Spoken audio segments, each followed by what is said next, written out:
أعوذ بالله من الشيطان الرجيم بسم الله الرحمن الرحيم رب اشرح لي صدري ويسر لي أمري واحلل عقدة من لساني يفقه قولي رب زدني علما رب زدني علما رب زدني علما۔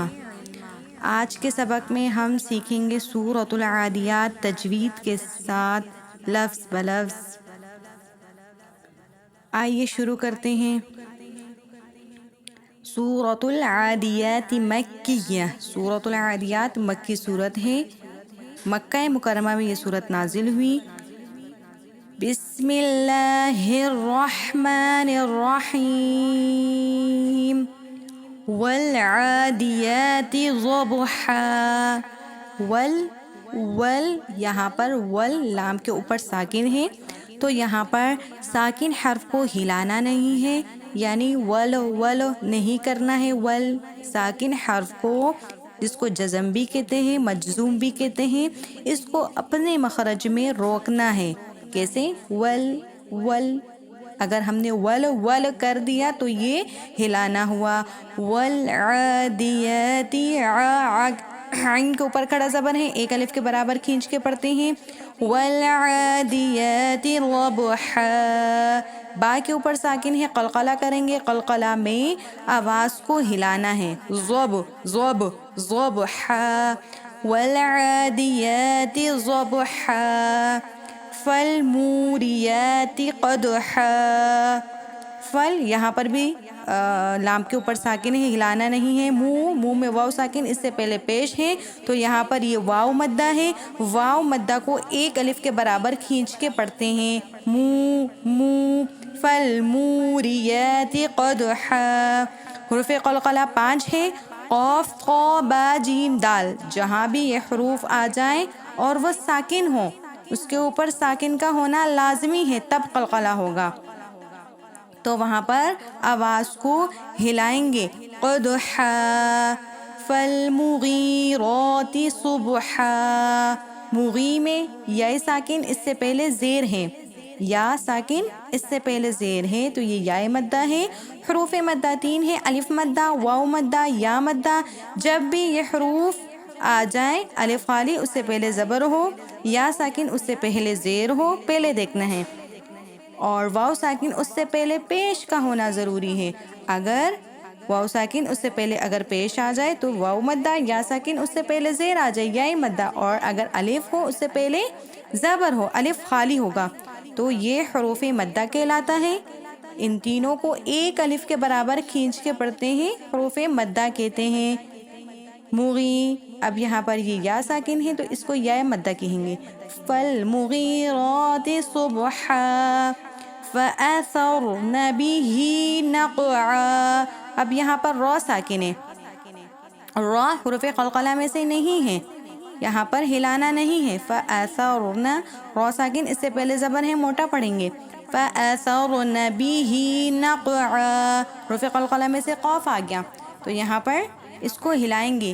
نقعا نقعا فوسطن به جمعا۔ ان الانسان، ان نون مشدد میں ہمیشہ غنہ ہوگا۔ ان نون مشدد اور میم مشدد میں ہمیشہ غنہ ہوتا ہے، یہاں پر نون مشدد غنہ کریں گے۔ اب یہاں پر اخفا کریں گے۔ نون ساکن کے بعد اخفا کے حرفوں میں سے سین آ رہا ہے۔ ان الانسان لربه لکنود، دال پر یہاں پر قلقلہ کریں گے۔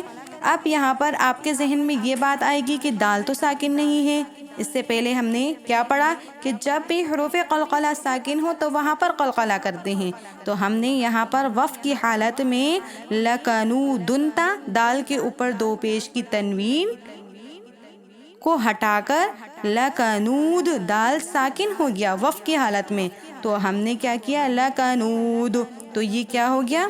سکون عارضی ہو گیا، ٹھیک ہے؟ تو یہاں پر لکنود، تب یہاں پر قلقلہ کریں گے،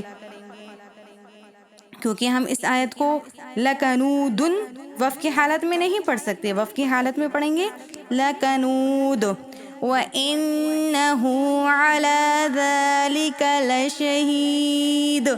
یہ چھوٹی چھوٹی باتیں ہیں، ان کا خیال رکھیں گے۔ وَإِنَّهُ کے اوپر یہ جو ہا کے اوپر جو الٹا پیش ہے اس کو ایک الف کے برابر کھینچ کے پڑھتے ہیں، چاہے کڑا زبر ہو، کڑی زیر ہو یا الٹا پیش ہو، ان کو کھڑی حرکات کہتے ہیں، کیونکہ یہ حرکات حرف کے اوپر کھڑی ہوتی ہیں، تو ان کی مقدار کتنی ہے؟ ایک الف۔ انہو وانہو ہو ہا ہی ہو، جیسے حروف مدہ کو ایک الف کے برابر کھینچ کے پڑھنا تھا، کڑی حرکات کو بھی اسی طریقے سے کھینچ کر پڑھیں گے۔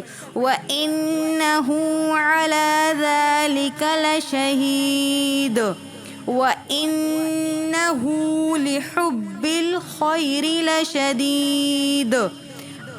اب یہاں پر بھی قلقلہ کریں گے، دال ساکن ہو جائے گا وف کی حالت میں۔ افلا افلا، اب یہاں پر الف خالی، اس سے پہلے لام کے اوپر زبر ہے تو یہ الف مدہ ہے۔ افلا، اس کو ہم نے کھینچ کے پڑھا۔ افلا يعلم اذا بعثر ما في القبور وحصل ما في الصدور ان ربهم بهم، اب یہاں پر نون مشدد ہے، غنہ کریں گے۔ ان ربهم، را کے اوپر زبر ہے، موٹا پڑھیں گے۔ ربهم، میم ساکن کے بعد با ہے، جب بھی میم ساکن کے بعد با ہو تو وہاں پر ہم اخفاء شفوی کرتے ہیں۔ ان ربهم بهم یومئذ لخبیر، یوم میں واو ساکن اس سے پہلے زبر ہے۔ حروف مدہ میں کیا تھا کہ جب بھی واو ساکن اس سے پہلے پیش ہو تو ہم نے ایک الف کے برابر کھینچ کے پڑھنا ہے۔ حروف مدہ 3 تھے، اب یہاں پر یہ واو لین ہے۔ حروف لین 2 ہے، واو لین اور یائے لین، یہ دونوں بھی ساکن ہوں گے ہمیشہ، لیکن اس سے پہلے زبر ہوگا ہمیشہ۔ جب زبر آئے گا واو ساکن سے پہلے یا یائے ساکن سے پہلے تو ان کو حروف لین کہیں گے۔ لین کے معنی نرمی کے ہیں، تو ان کو ڈائریکٹ نرمی سے پڑھیں گے۔ کیسے؟ یومئذ، ٹائم نہیں لگائیں گے، یو نہیں کریں گے، ڈائریکٹ نرمی سے پڑھیں گے۔ یومئذ لخبیر۔ وآخر دعوانا ان الحمد للہ رب العالمین۔